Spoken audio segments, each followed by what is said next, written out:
General Protocol Spaces. Banking on Freedom. So, welcome to General Bull 22 of N. Sorry for the technical difficulties getting started. Not going to talk about that. So, thank you for joining us. This one is about Man, Bear, Bull. That has some background to it, various backgrounds to it, which we'll explain in a minute. But today is going to be a GP. So, it's going to be us from GP team. Anybody wants to join on that we know, you're welcome to come up on the stage, have a chat, talk a little bit about what's going on. In the meantime, we're just going to be telling you what's going on at GP and what's going on with BCH Bull, what's going on with price oracles, with BCH, with chips, etc. All the stuff that we are interested in personally. So I'm going to have a talk about that. And to get started, Uname is going to say a little bit about the background of ManBearBull. And you should look at the artwork for it because the AI art generated for that was absolutely amazing. Yeah, at the same time, it's AI. I have a feeling that as time goes on, all this AI generated art would slowly flood the internet, and we'll all be desensitized to it.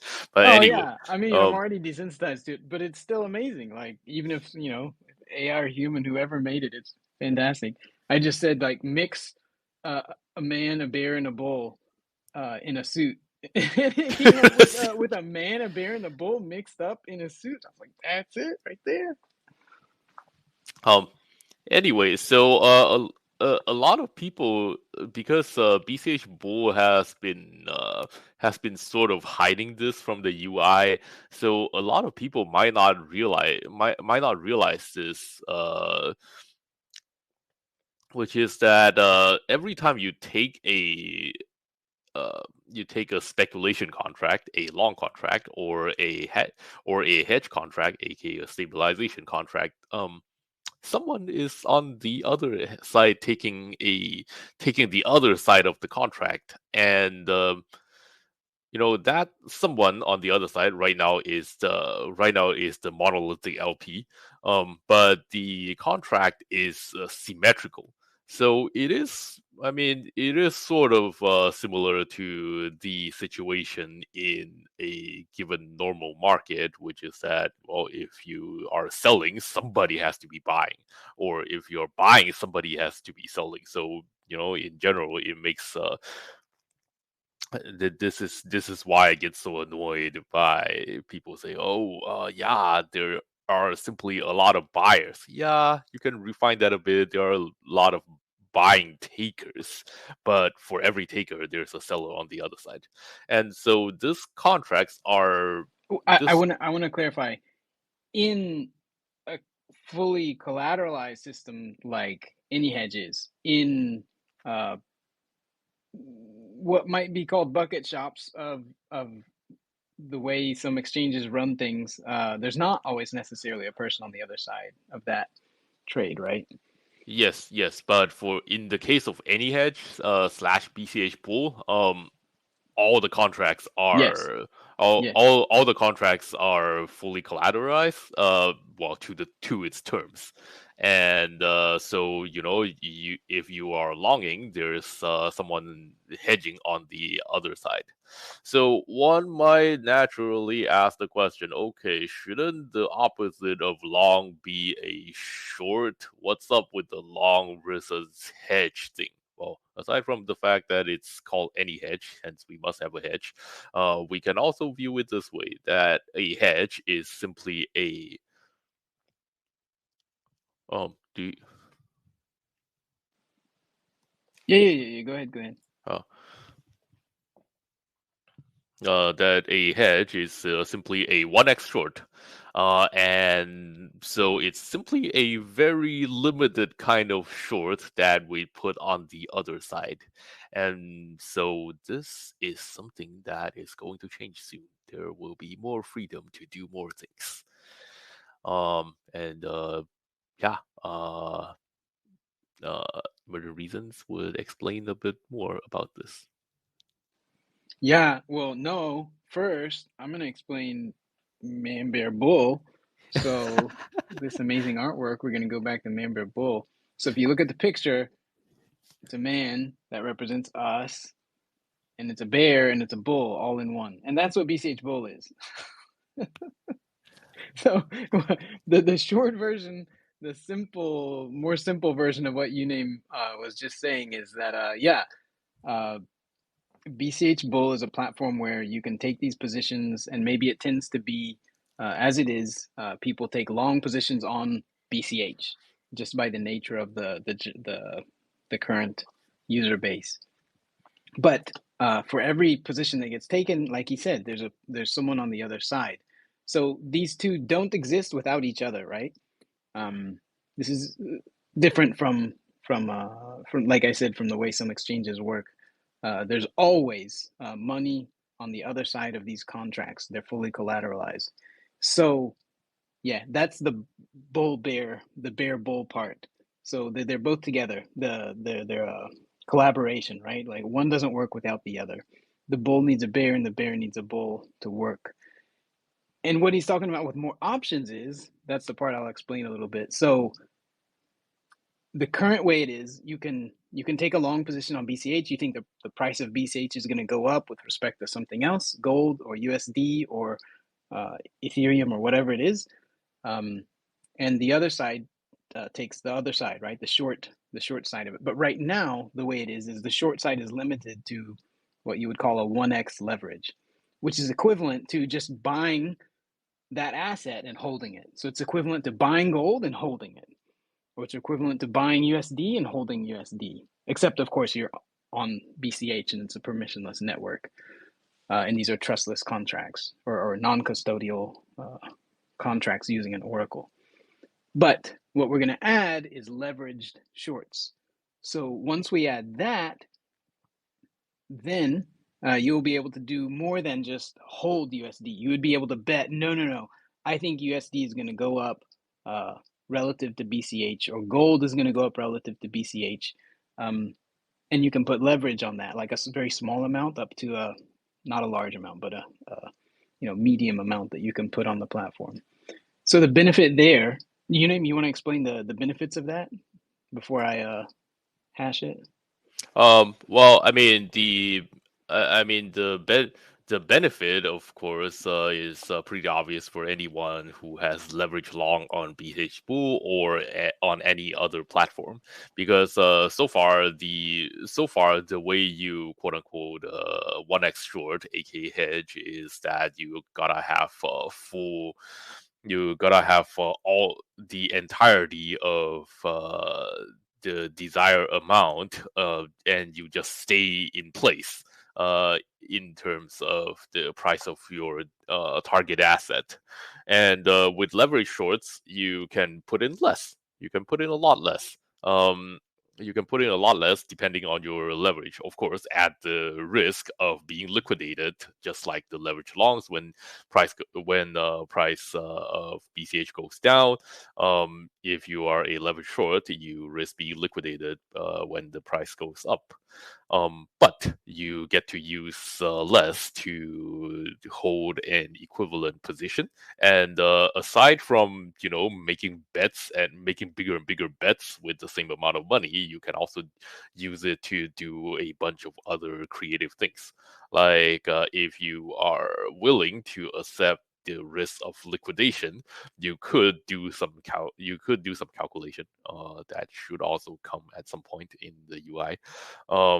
And you can take an equivalent hedge position with less coins. So if you have $300 in BCH, and originally you might want to as of right now, you might want to, I want to stabilize that $300, and so I will put that entirely inside a hedge contract, and then that will be stabilized to $300 for a month, 2 months, a week, whatever.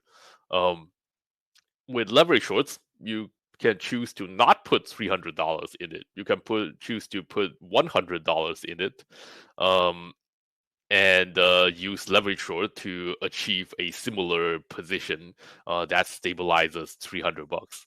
I think that should be 3x. Yeah, that should be 3x, and then just like magic, you have $200 worth of BCH left that's hanging around the free and not locked in contracts. You could use it to you could actually spend that. So you have more degrees of freedom. Of course, the cost. It's important to note that the cost of doing this is that you run the risk of liquidation, among other things.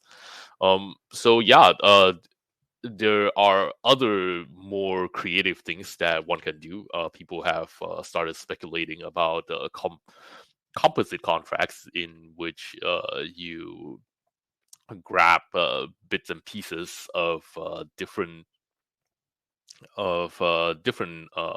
asset contracts and then put them together to get a sort of more fragile equivalent of a non-BCH asset to non-BCH asset contract. And those are all interesting. And with leverage short opening up, those are all possible. Yep. I'm going to say it another way in case that helps. So the way it is today, you can come in and you can bet on BCH going up versus whatever, but you can't really bet on it going down versus whatever. What you can do is do the equivalent of like holding the other thing.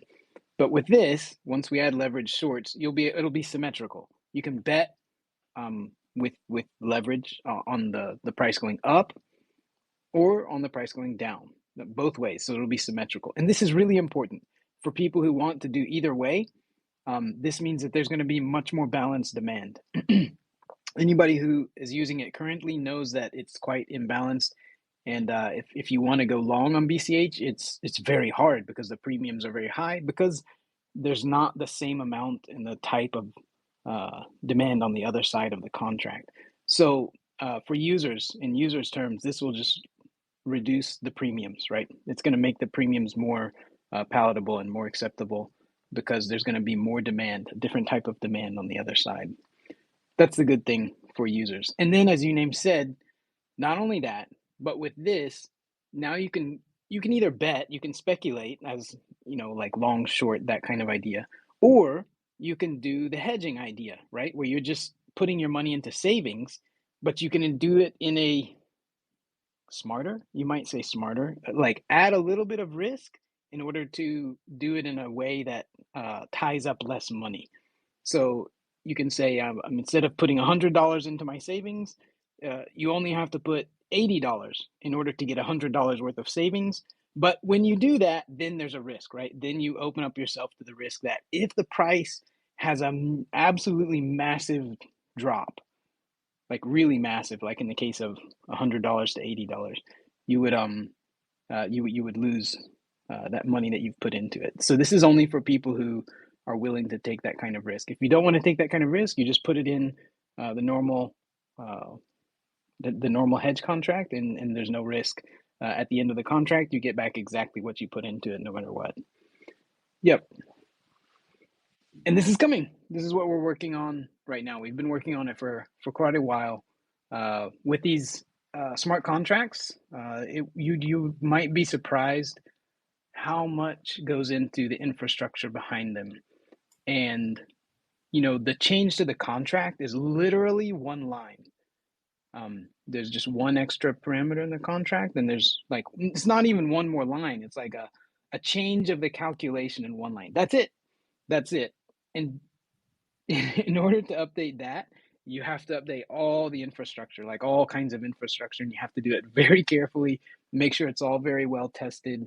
We're still in that place where doing this kind of building is quite a custom, kind of bespoke process. And that's why we're always talking about the native wallets and the native stack for apps, so that all of this can get wrapped up in kind of shared knowledge and wisdom in some libraries and so forth, so that developers don't have to worry about this stuff that we are worrying about. Hey, Jonathan, are you there? Can you? Yeah, I think Jonathan wasn't able to get in. So Jonathan is one of the guys. All of us have done it, but he's done an absolute mountain of work on all of this starting back in 2018. to get all of this infrastructure in place and the contract in place and all of this stuff done, and then have it all actually turned into a product. So just wanted to give a shout out to him since he can't talk right now, unfortunately. We're going to try it one more time.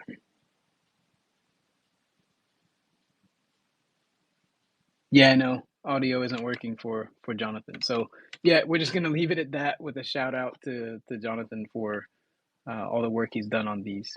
Yeah, so that's the ManBearBull. Is that BCH Bull is it doesn't matter if you're long BCH or short BCH or whatever. It doesn't matter.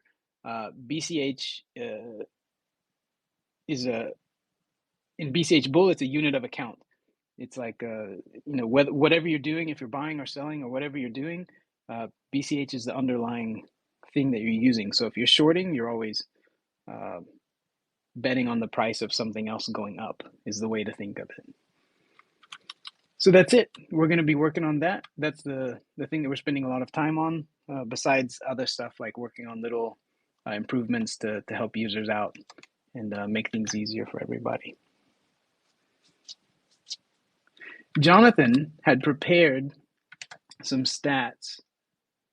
So for people who are listening, there's the AnyHedge protocol, and then there's the BCH Bull app, which uses the AnyHedge protocol. And just in BCH Bull, so not even all the contracts, because there's a number of very large contracts outside of AnyHedge, outside of the BCH Bull platform. But even just within the platform, there's some numbers that we have done is over 18,000 contracts. So these are real contracts, right? These aren't positions in some book that are just automated and never get realized or whatever. This is real 18,000 positions that people have taken with the AnyHedge contract, which is fantastic. We're so happy to see it actually getting used and people making use of it. The volume that has gone through these contracts is 314,000 BCH, which is who wants to do the numbers on that? It's a lot. If you do it in USD terms today, it's a very large amount of money, tens of millions of dollars. And the volume that's in the contracts right now is, what is it? I think it's, let's see. Yeah, 20,000, I think. Yeah, actually, we were close to an all-time high recently. So 20,000 BCH tied up in contracts, and yeah, that's money that's actually being used on chain. People making use of it, not stuck on exchanges in some kind of custodial setup. It's all non-custodial, trustless contracts. Anyway, we're happy to see all these numbers. Did you have any thoughts on the numbers or where this is going? Well, I've been fiddling a bit too much about the other the deeper parts the deeper parts of the BCH Bull numbers, but I would say that I mean people who use it a lot can probably sense it already, but the BCH Bull user base comes in waves, and that generally correlates with with very big price movements and volatilities. Like because whenever I guess that coincides with with general market volumes that you can see elsewhere. The volume spikes when the market moves, and it's not just for the obvious reason of, oh well, if the volume did not spike, the market would not move, right? That would be the obvious reasoning, but the other part is that the other part is that market movements also generally coincide with feelings where well, it's going this way, and surely it has reached the top, or surely it would keep going for a while. Uh, those kind of feelings simply do not come up during periods of low volume and low volatility. And if there's low volatility, then there's also generally very little reason to use BCH Bull, at least from a general user's perspective, right? Um, so it's kind of interesting to see that play out, and it in the in the latest couple price high volatility period, we have even seen the volume almost exceed the capacity of BCH Bull, in terms of recruiting liquidity. That's both a good thing, because volume is high, and also a uncomfortable position to be in. But anyway, we'll keep working on that, and that is a good problem to have. Yeah, the demand being there when there's volatility is of course totally characteristic of speculation. However, the other side of it, like the reason we originally made it and the reason it's called the any hedge protocol is for, that savings aspect, um and the risk management aspect. That's, for example, for a company that works in BCH, that works in a, with permissionless money all the time, but they have to preserve the purchasing power of whatever they have, even though they think in the long term maybe the value is going to go up. Probably they think that if they're using it, even though that's the case, they know it's volatile, and they know that they need to protect the purchasing power of their capital. And that's the case of, for example, general protocols, groups like people who run flip starters, somebody like the BCH guru. So the people like that, they have capital and they need to make sure that the purchasing power is preserved. Then the hedging utility of any hedge in BCH Bull is there. And for those people, even when the market is moving sideways and not really exciting, not volatile, it's still completely valuable. It's still, they totally need it, right? Because uh, as long as it's historically volatile, then that's a risk for them, right? Because it could drop all of a sudden or it could increase all of a sudden. They don't know. And so the hedge aspect of it is still valuable for the users who are using it in that way, not just for pure speculation.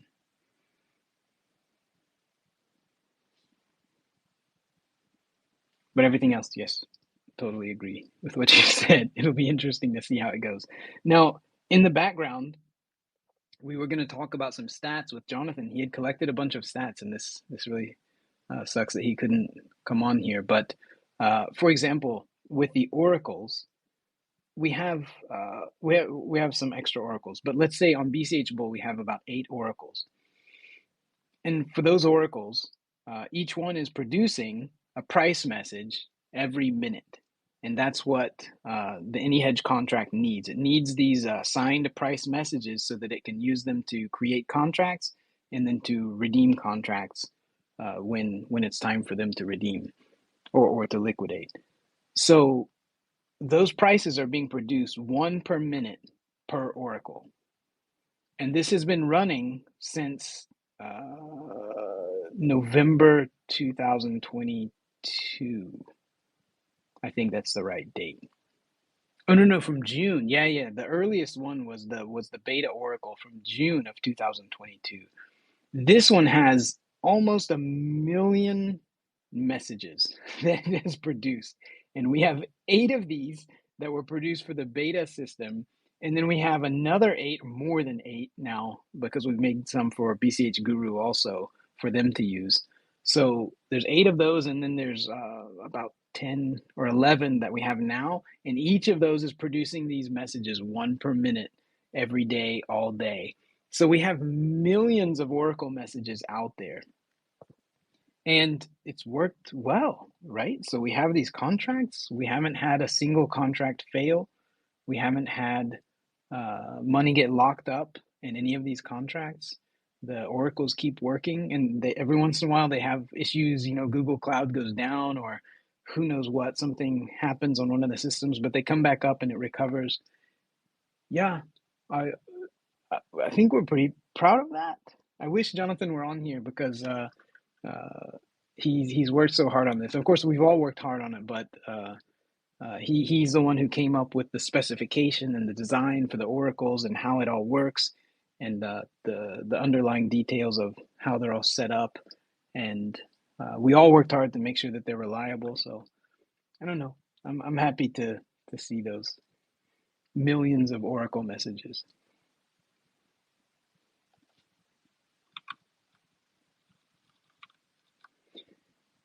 Yeah, and it's an interesting recent development is that we seem to be getting more getting some interest in terms of non-GP entities asking to use our oracles, and I think that's a really positive development.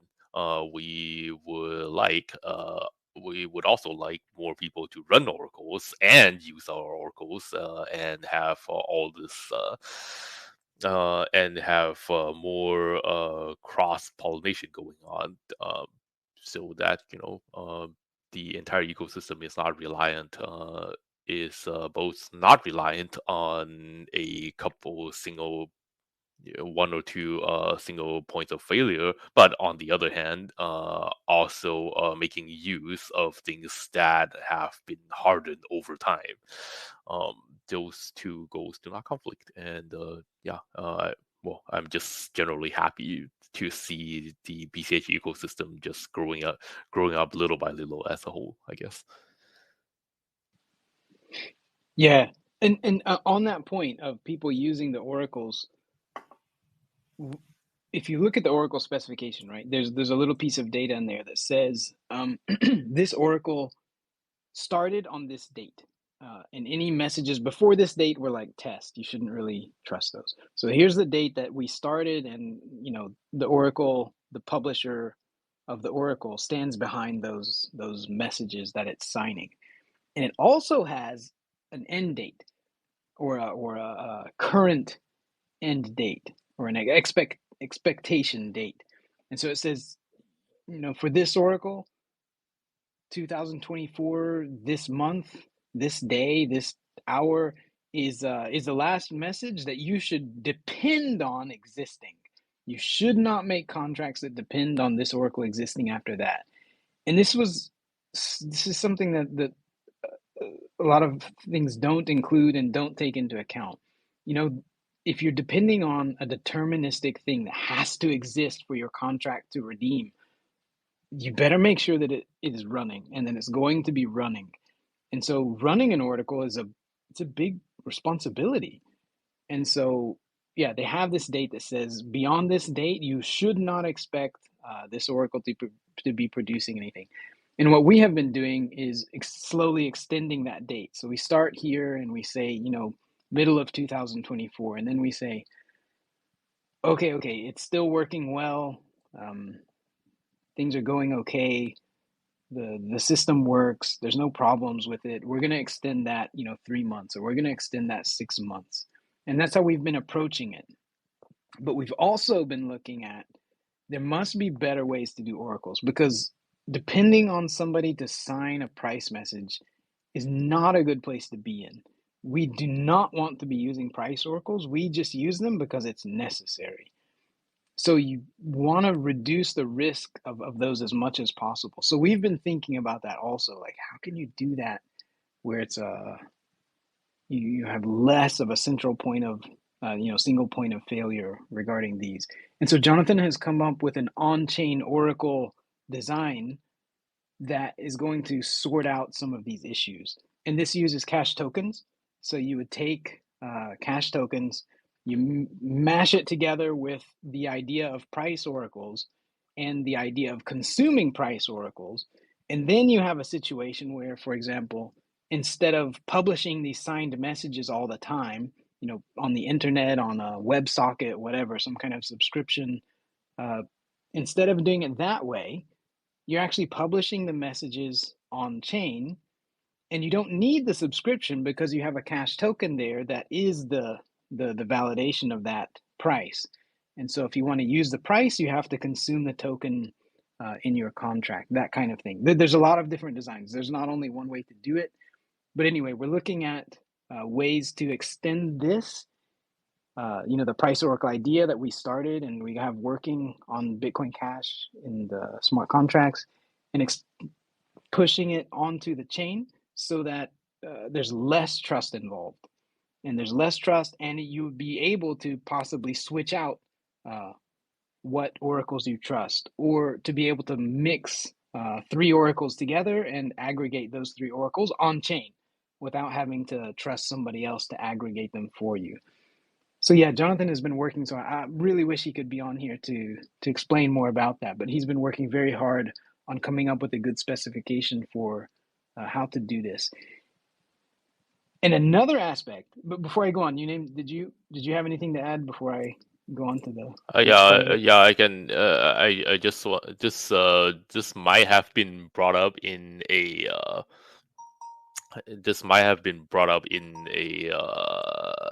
space before, but I just want to reiterate like how difficult and thankless the job of running an oracle is in general. When we like a few years ago, we started all this thinking that someone else would run the oracle, and and this has come up repeatedly as it's the same question. Wow, yeah, you guys also run the oracle. Wouldn't that be a bit problematic? Yeah, we are aware, but nobody else is gonna do it, so we have to do it. Sorry. Please continue. Yes. All right. Yeah. Matthew was saying in text, because he couldn't get on voice here for whatever, the Twitter space isn't working. So he was saying there should be discussion on the bitcoincashresearch.org, and there absolutely will be. Of course, there will be. So what triggered some of the recent development was this post that the Riften Labs, the Cauldron guys, they posted about on-chain oracles.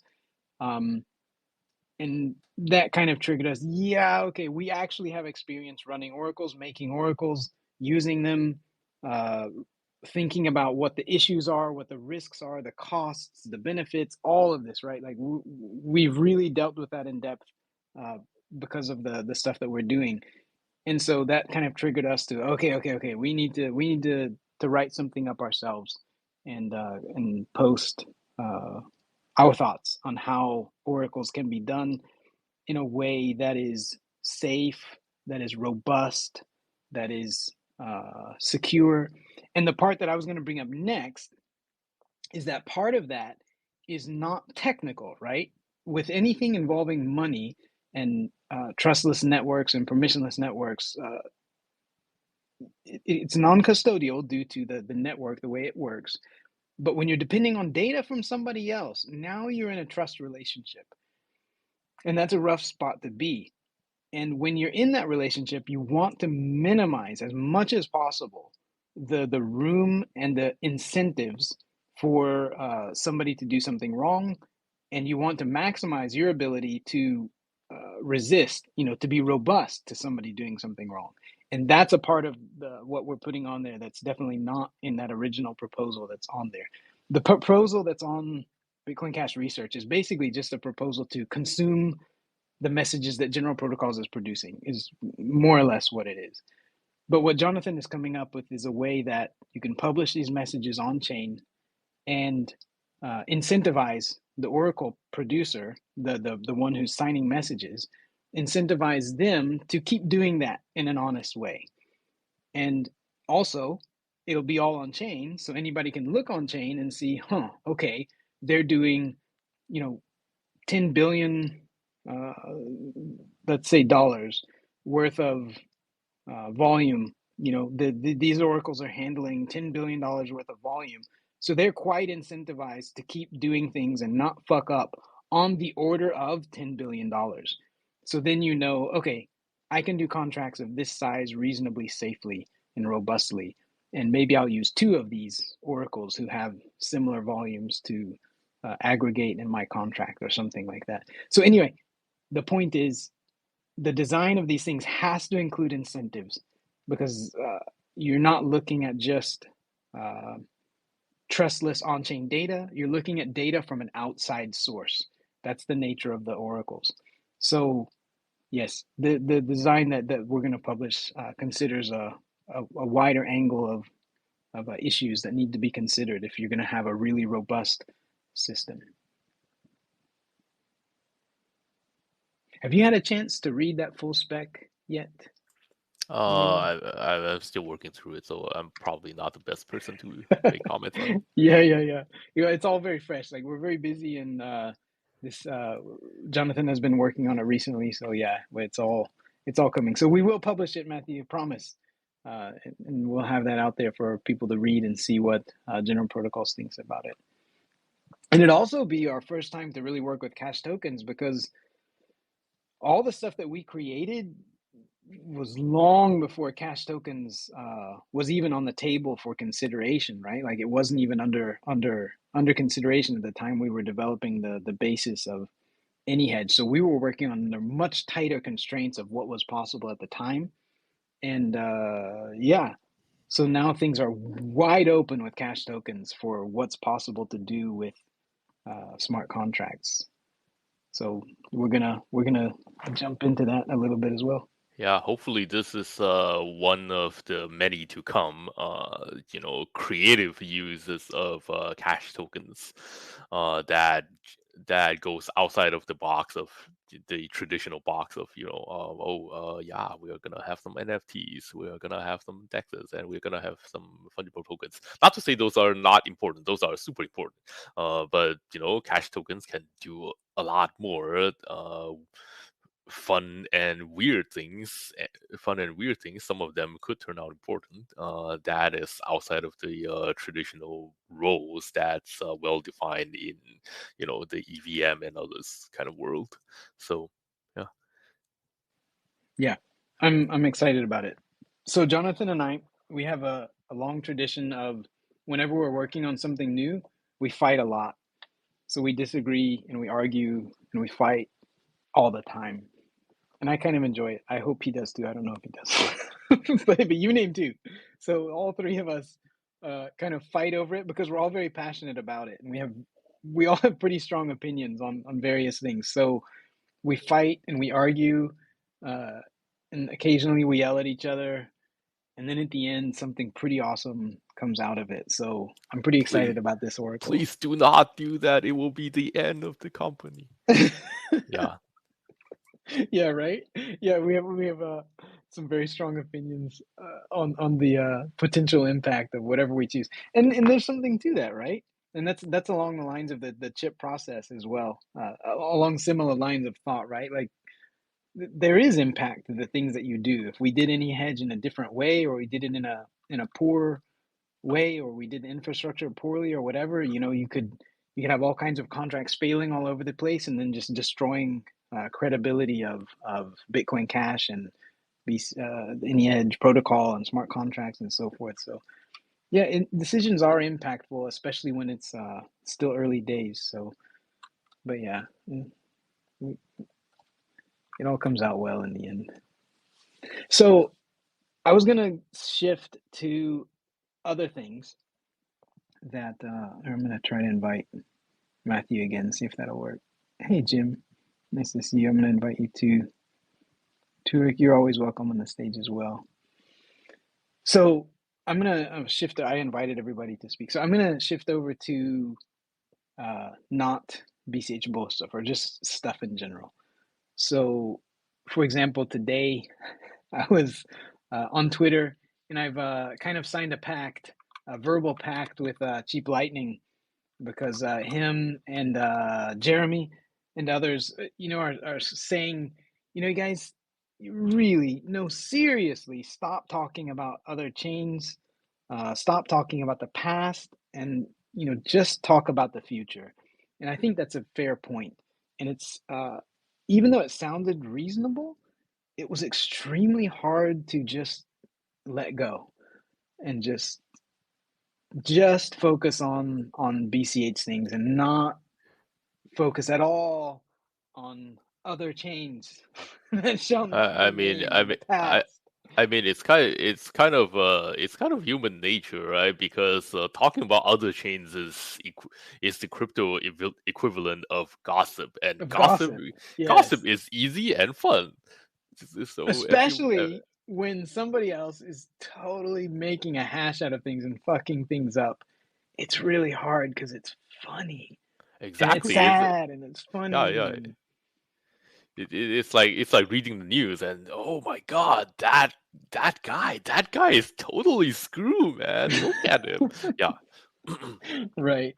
So, but today I broke it. Like Cheap Lightning told me, he's like, okay, once a month, like make it count.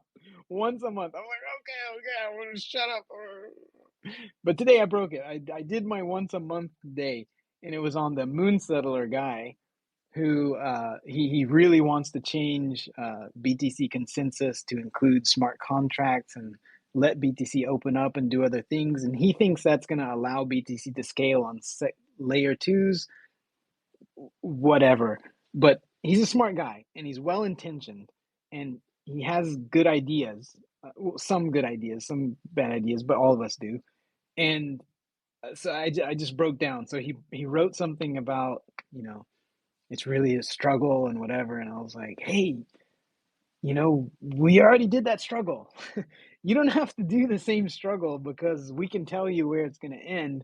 Why don't you just apply your brain and your brain cells and your thought to doing productive things and smart contracts that help people today instead of banging your head against the wall for the next 2 years or 3 years. So yeah, I broke it. Well, I didn't break it. I did my once a month today, and that's it. I'm done. I can't talk anymore. Do you do any gossip you name? Do you try to avoid it, or what's your policy on that? I try really hard to not wade into those these days. I mean it's sort of unavoidable, but it's also been much lighter these days compared to a few years ago. God damn it, I feel old.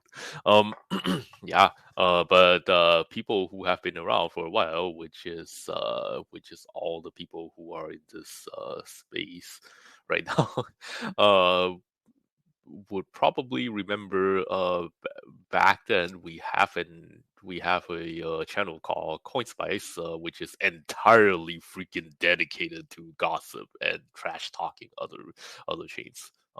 That was fun, but that was also not very productive. Not very productive. That's the point. Yes, exactly. Fun, entertaining. You know, you can shed a tear. You can, you know, have a laugh.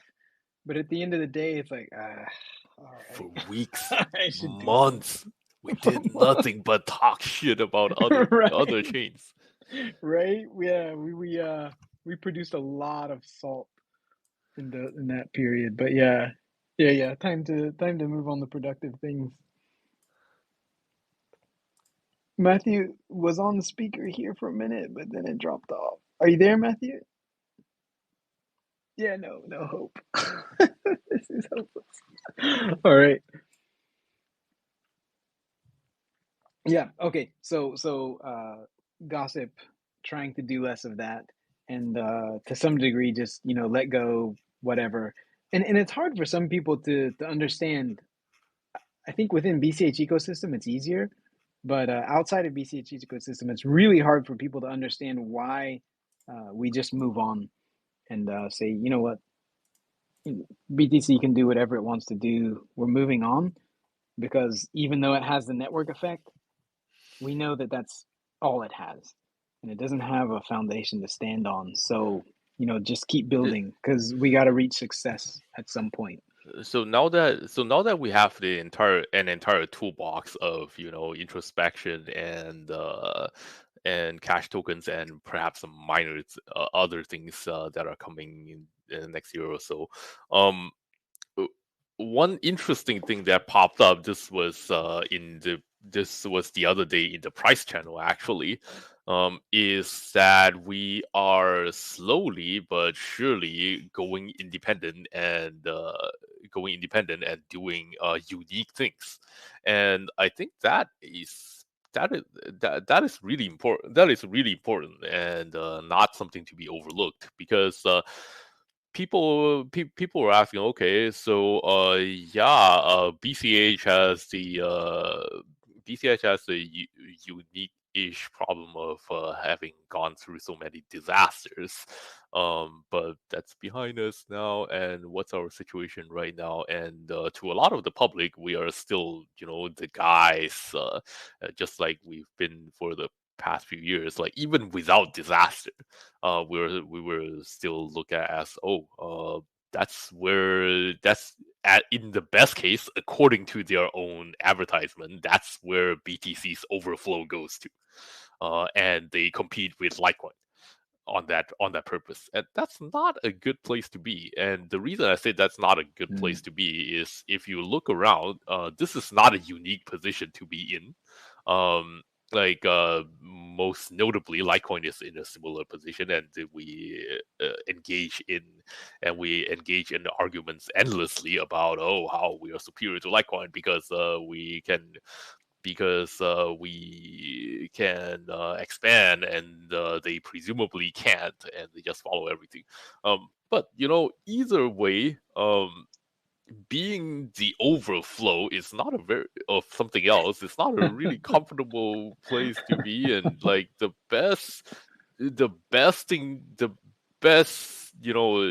position is just Litecoin, which we are in similar positions on CoinMarketCap these days. Uh, and if you look further and don't engage and stop engaging in places that are presumably more toxic, like fighting to be BTC's overflow, there are slightly more comfortable places to be in, which is there's a bunch of other chains out there that are competing to be Ethereum's overflow. Uh, there's way more of those out there. There's an entire class of chains which collectively call themselves, and proudly for some reason, call themselves ETH killers. Solana is probably the one that's getting the closest, and then there's AVAX, there's the old guy ETC, uh, among other guys, and then there's Polygon, which calls itself an L2, but not really. So all of those guys, The they silent are ETH killer. yeah, yeah, but all of those guys, if you they all advertise like little tidbits of things. They all advertise little tidbits of things that they say makes them stand out. But end of the day, you look at them, they converge on EVM. They try to stick as close to EVM as possible. And what they end up doing is that they are the overflow. And Ethereum, on the other hand, is trying to make its own overflow to kick those guys down the cliff. Uh, and it's not a really comfortable place to be. I think like Solana probably got so high off like massive capital injections. People like those, but if you don't have massive capital injections, the equilibrium place for you to be is probably ETC. That's also not a comfortable place to be. Ethereum fees are too high, therefore I will go use you sometimes when it floods. And here I think we are slowly moving. I wouldn't say we completely move away from that model. 95% of crypto probably still thinks we are in that position, but I think we are genuinely trying something new. And again, I've said this multiple times, but I will encourage people to keep trying something new that people have not tried before. And some of those will fail. Maybe most of those would fail, but little by little, this is how we carve our unique value proposition and get get bigger. So Should I tell the Linux story? Should I tell it? sure. All right. Okay. So the Linux story, in a nutshell, for people who don't know, and this is very, very relevant. In my opinion, this is extremely relevant to permissionless money, to what Bitcoin Cash is trying to achieve. So, rewind history back to some day in the 90s or whatever, and there's Linux, 80s, 90s, and there's 80, there's Linux, and people are fighting this is 90s. People are fighting tooth and nail, like the nerds, right? That's us. The nerds are fighting tooth and nail to make Linux on the desktop, to beat Windows. And it's hopeless. It's a hopeless battle. They're failing all over the place. Things aren't working. It's not Windows is completely dominant. Linux is a mess. It's kind of hard to use. Users can't figure it out, and so forth. Blah blah blah. It just doesn't really work. But in the background, with people not really paying attention, this thing called the internet starts to really kind of take off. And the web, not the internet, but the web, where users are interacting with the internet and making sites, starting to think of like doing business on the internet, which was new back then. So there was this stuff coming up, and some people realized, nerds in the back rooms of these businesses realized that they could run Linux and not have to pay Windows, not have to pay Microsoft for running Windows and whatnot. All they had to do was like hire a guy who knew Linux, and then they could run it, and they didn't have to pay all this licensing. And it was all open source. They could customize it if they needed to, whatever. So they started to run Linux on this new thing called the server, which back then was not really such a well-established idea. So they started running Linux on servers, and it absolutely just dominated and took over the whole concept of servers. And there was Linux running on everything that ran the internet. So Linux ran the internet in the background.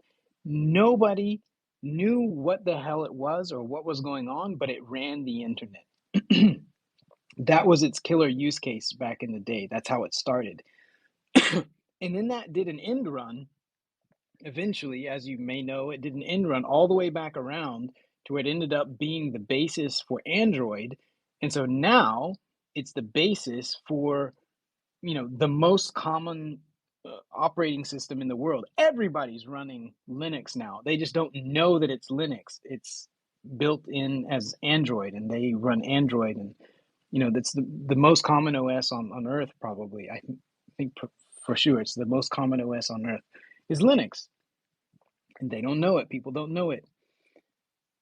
And I think that's a message for Bitcoin Cash, as Uname was saying. Keep trying, because everything starts in some kind of niche. You can't dominate something with a network from the first. Oh, it's not even keep trying. We just recently started trying, so it's not really keep. Okay, fair enough. So yeah, start trying to find the niche, because everything starts in a niche. You can't start from zero and be like, hey, we're going to replace or directly compete with fiat. That's like literally the biggest network effect on Earth. You can't just go from zero to competing with that. You have to start in niches, and you have to build success, and you have to grow those. So permissionless money networks have to find those niches and have to grow and have to absolutely kill it in those niches. And from those, we'll end up doing an end run to where it starts getting so used somewhere. It doesn't matter. It may be where people are aware of it. It may not be where people are aware of it. But it's going to be done in an end run where it ends up coming back in a circle and ends up competing with fiat, not from the front direct assault, but from the back, from the niche that succeeds and takes off like wildfire. So yeah, start trying, keep trying, find the applications that work for it, and let's compete with this fiat standard that isn't the best, and we can certainly do better than it.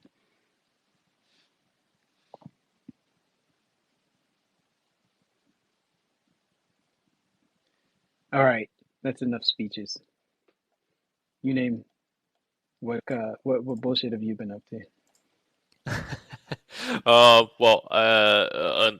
I mean, I probably shouldn't say too much about it, but and Matthew, if he can speak, might know that I've been working at a thing for a while that kind of connects into the whole we should try something really new thing. I've been talking to him a little bit about it, and more with emergent reasons since last year. But I think it's getting closer to taking shape, and we'll see if I can talk about it in actual presentable form in Bliss. We'll see. We'll see. Yeah, dude, I'm pretty damn excited about Bliss. So for anybody who's listening to this,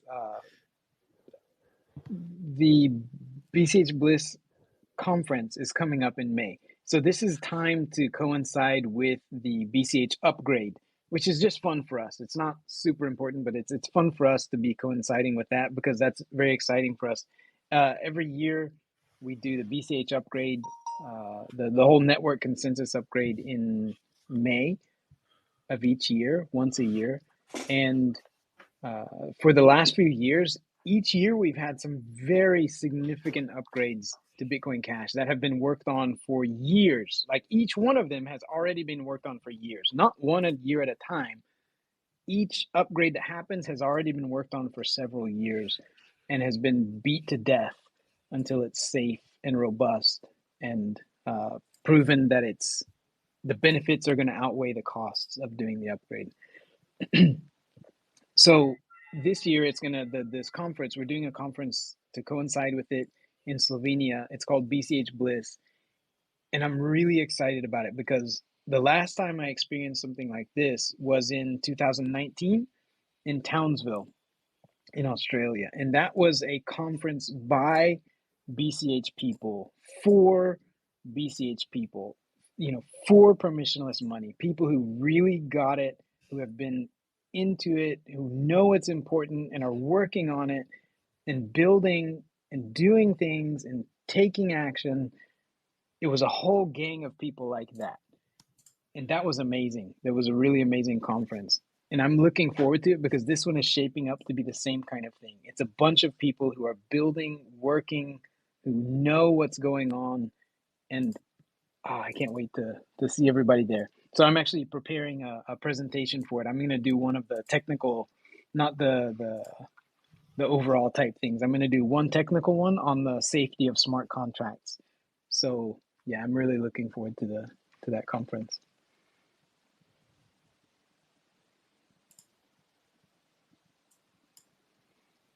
If you are out there and thinking about whether BCH is real or not, you should come and you will have absolutely zero doubt that these are the realest Bitcoiners out there.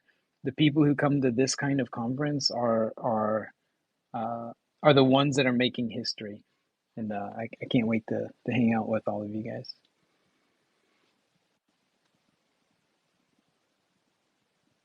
All right, we tried again to get Matthew on here, but it didn't work. So we're just going to have to give up on that one. And I think let's go ahead and cut it at 1 hour. And I hope you guys had an okay time listening to what General Protocols is up to with shorts, with enabling leverage shorts so that there's balanced kind of demand on the AnyHedge protocol. And it's going to make things more affordable for everybody to use it. You name, is there anything you wanted to bring up before we wrap up, or any shout outs you wanted to make?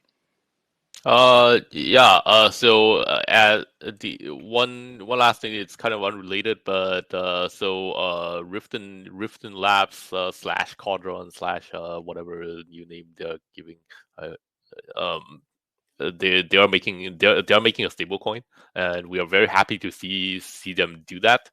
And some people have been asking on Telegram channels for a while now. So I would also like to answer them on air. No, we're not making a stable coin ourselves. Stop asking. No, we're not doing that.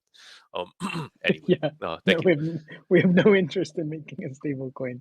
Happy to see somebody else work on it, as long as they understand that they're up for a very big challenge. To make a right, if you're aiming for success, to make a stable coin that's going to be used by everybody, you're stepping up to Tether, basically, a USDC. You've got a big challenge ahead of you. So good luck with it. And then we'll help out, right? If the collateral wants to be stabilized using any hedge contracts, I think that would be a smart thing to do. Provable backing, on-chain provable backing would be a nice thing. It's If it makes possible, it's sense easy. as part of your solution, yes. Yeah, if it makes sense, of course, if it makes sense. But whatever it is, yeah, good luck, and it's going to be interesting to see where things go. All right. Okay, well, thank you everybody for listening up, and sorry we couldn't get Twitter to work very well. Not sure what it is. I wish we could find an alternative, honestly, but we'll keep using it for now until we find something better. So thank you everybody for your time, and we hope you enjoyed the Man, Bear, Bull, and the combination of bull and bear, which makes any hedge work. Thanks everybody for your time. Have a good week, and we'll see you next time. Thank you.